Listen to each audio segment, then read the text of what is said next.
How feminism has hurt women. The unintended or engineered consequences of liberation. For decades, feminism has been sold as the great emancipator of women, a movement that freed them from domestic drudgery, granted economic independence, and elevated them to equal partners in society.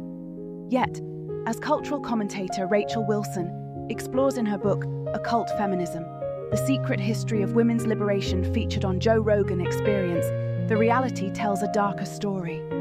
Far from a pure grassroots push for rights, feminism's roots intertwine with Marxist ideology, occult influences, elite social engineering, and economic incentives that prioritized workforce participation and state control over family stability. The result? A profound harm to women's happiness, relationships, fertility, and sense of purpose.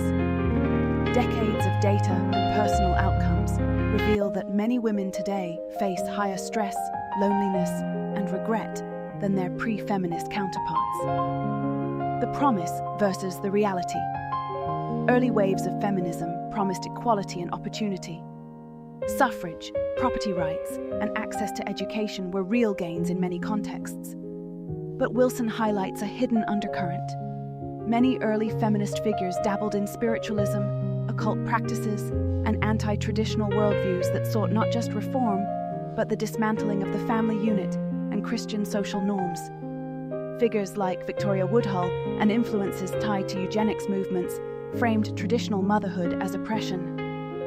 The movement evolved into a top-down project backed by foundations and interests that benefited from doubling the taxable labor pool and expanding consumer markets. By the mid-20th century, the push intensified.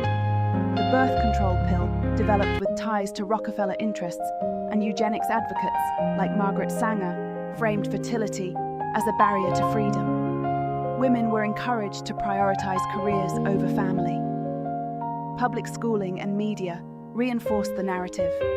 Smart girls go to college, climb the corporate ladder, and delay or forego marriage and kids. As Wilson recounts from her own upbringing, this message was pounded into girls from kindergarten onward, often at the expense of natural desires for home and motherhood. Declining happiness and the paradox.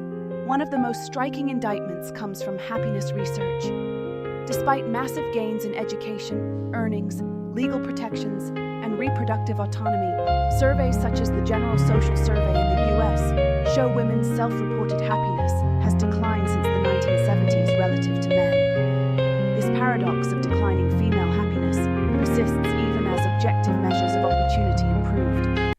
Why the workforce shift bears much blame. Women now compete in high-pressure careers while still bearing disproportionate loads in childcare and emotional labor. Dual-income households became the norm, not for empowerment alone, but economic necessity, as wages stagnated and costs rose.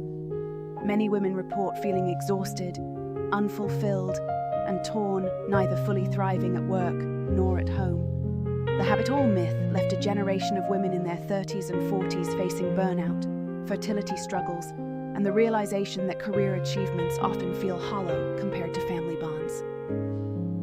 Family breakdown and loneliness. Feminism's de-emphasis on marriage and motherhood correlated with skyrocketing divorce rates, single motherhood, and delayed childbearing. Policies and cultural shifts made marriage more fragile, with no-fault divorce and welfare incentives, sometimes discouraging stable two-parent homes. Children raised in fragmented families face higher risks of poverty, emotional issues, and repeating cycles of instability outcomes that hurt mothers as much as kids. Wilson and Rogan discuss how this engineered shift contributed to plummeting birth rates. Women who wanted large families often found societal pressure, student debt, career timelines, and housing costs pushing them towards smaller families or none at all. The result is an epidemic of regret among aging women who follow successful on paper, but childless or relationally isolated. Social media amplifies this. Highlight reels of boss babe, life mask, widespread anxiety, antidepressant use, and therapy culture among women. Occult and ideological roots amplify the damage. By framing men as inherent oppressors and the nuclear family as patriarchal prison, the movement fostered division and distrust. Traditional protections husbands as providers, community support for mothers were dismissed as outdated. Women gained independence but lost complementary partnership. Many now navigate dating markets warped by apps, casual sex norms, and economic pressures that make stable pairing harder. Economic and societal engineering. At a deeper level, Wilson argues feminism served corporate and state interests. More women working meant more taxes, more consumers, and cheaper labor. Elite foundations funded aspects of the movement, aligning with broader social restructuring.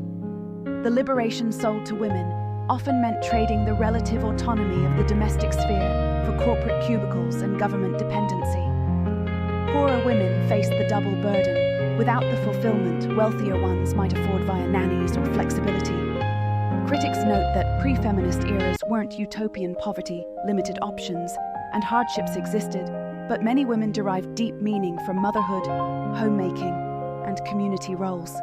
Data on life satisfaction among homemakers versus full-time career women often shows trade-offs favoring the former when family is prioritized, challenging the notion that workforce participation equals fulfillment for all.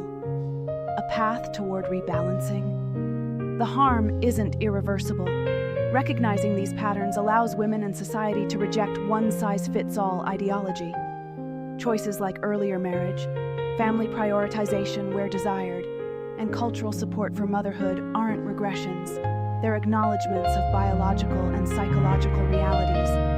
Wilson's work urges women to examine the actual history and outcomes, not the sanitized narrative. Feminism delivered some freedoms, but at a steep cost. Eroded family structures, widespread discontent, and a generation questioning whether liberation delivered on its promises. Many women today quietly yearn for balanced careers, optional, family central. True empowerment may lie not in rejecting femininity or men, but in reclaiming agency over life paths that align with human nature rather than ideological experiments.